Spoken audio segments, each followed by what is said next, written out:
Hi and welcome to our Pensions Age video interview looking at how to prepare for auto-enrolment. I'm Laura Blows, editor of Pensions Age magazine, and joining me today to discuss this topic is Mark Pemberthy, Director of JLT Employee Benefit Solutions. Hi Mark. Hi Laura. For many companies, auto-enrolment is fast approaching, for some as early as July this year. What has been your experience though for those companies that have actually been trying to prepare and get ready for auto-enrolment? What have been the challenges that they've been facing? Well, I think the first thing we've noticed is that from November last year, when we had the change to the potential staging dates, and we had the ongoing consultation around the different ways that pension schemes can certify that they meet requirements, it's been a bit of planning blight that companies have been trying to get through. So there's been a reluctance to take any decisions, and that's really delayed some progress and been an excuse, I guess, for some companies not to really push on with auto-enrolment preparedness. But the DWP announcements earlier on this year have really crystallised those issues and given a fresh impetus for companies to start looking at auto-enrolment with a vengeance.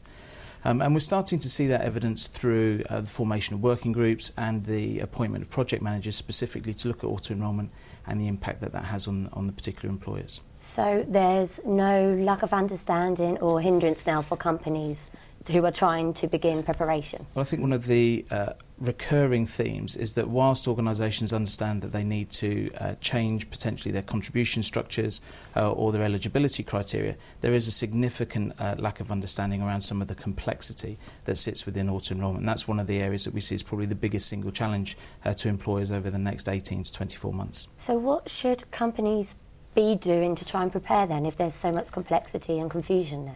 Well, I think the key thing is to take a very robust and thorough approach to their auto-enrolment preparations. On the face of it, auto-enrolment itself is very straightforward. You've got to put people into a pension scheme automatically. They have some abilities to opt out of that, and you need to make sure that your contributions that are paid into the pension scheme meet certain criteria. But actually underpinning that legislation are some very complex processes, and it's how businesses adapt to those processes that are really going to be the key issues. So we see really businesses should be adopting a very structured, thorough approach to how they approach auto-enrolment, particularly around how they potentially need to underpin business approval at various steps through that process. So what technology solutions are available for companies to help them prepare for auto-enrolment? For virtually all companies, I think technology will be absolutely critical element of auto-enrolment, either because of the scale of the number of employees or transactions that an organisation will need to be dealing with, or simply because of the complexity, meaning that for smaller organisations they just don't have the resources available to do that in a compliant way. And the technology solutions will either sit, I think, in one of three places. So they'll be provided by payroll HR systems, which will undertake assessment and provide self-service options for employees in terms of opt-in and opt-out within the payroll and HR infrastructure, although we don't see huge degrees of progress from those organisations at the moment. Those types of services can sit within the pension schemes themselves. So some of the insurance companies in particular are developing options to oversee the pension scheme, where they'll provide those kind of features for organisations.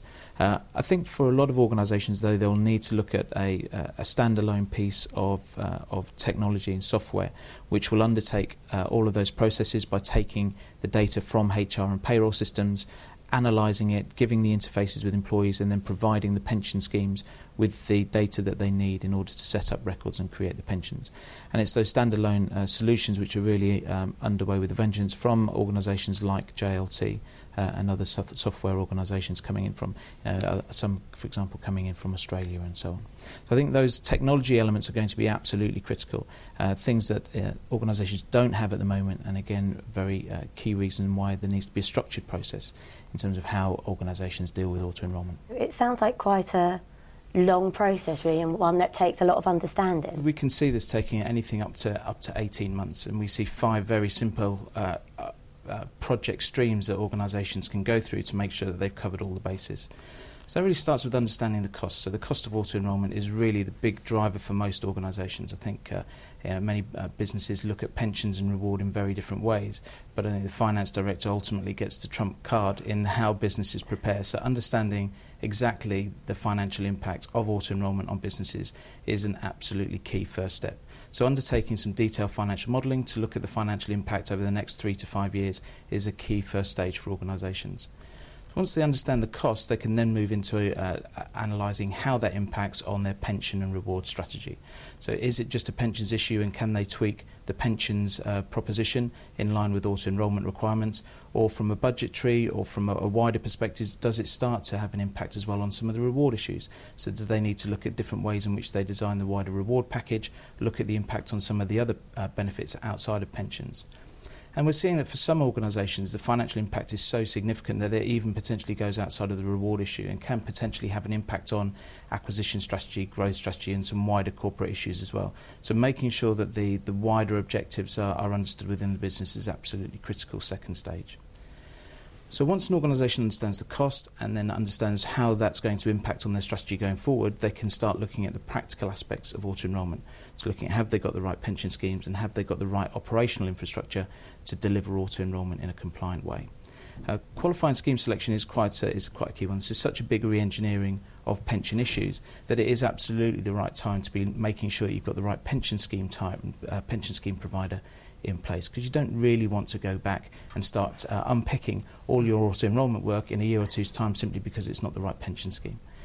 So looking at that, and then also looking at the processes within the business and any technology requirements needed to actually underpin the enrolment, assessment, opt-in, opt-out processes that are absolutely inherent within auto-enrolment. And that's not just necessarily a pensions issue. It's likely to have an impact going right back to the new hire processes that businesses have, may also have an impact on a business as usual perspective in things like promotion processes and so on. So it really needs a complete overview of all of the relevant business processes within the pensions and the HR environment. And then finally, once you've understand what it's going to cost, how that impacts strategy, what the schemes that you're going to use are, and the operational infrastructure, you've then got the easy task of communicating that to employees and implementing it, which again is no mean feat. So in the round, we see that type of process taking at least 12 to 18 months to go from start to finish, and particularly if there are decision-making challenges within the business in terms of needing lots of levels of approval, it could easily take the upper end of that. So businesses do need to start preparations very, very quickly.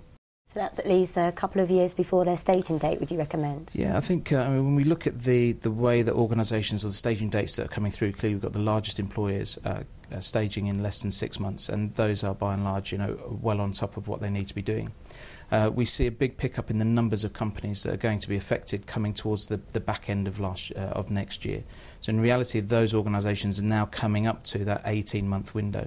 And if they don't have the preparations well underway now, they really need to start taking action around that, because it could easily need all of that period of time, particularly if there are consultation processes that need to be gone through, or provider selection, technology selection and testing and implementation ahead of the staging date. And one of the key things about auto-enrolment and what makes it a very difficult project is those project deadlines are fixed. There's no scope for project creep. You can't push it back a couple of months. The pensions regulator is not going to be negotiated with on this. A staging date is a staging date, and a company's project needs to be fully implemented at that point in time.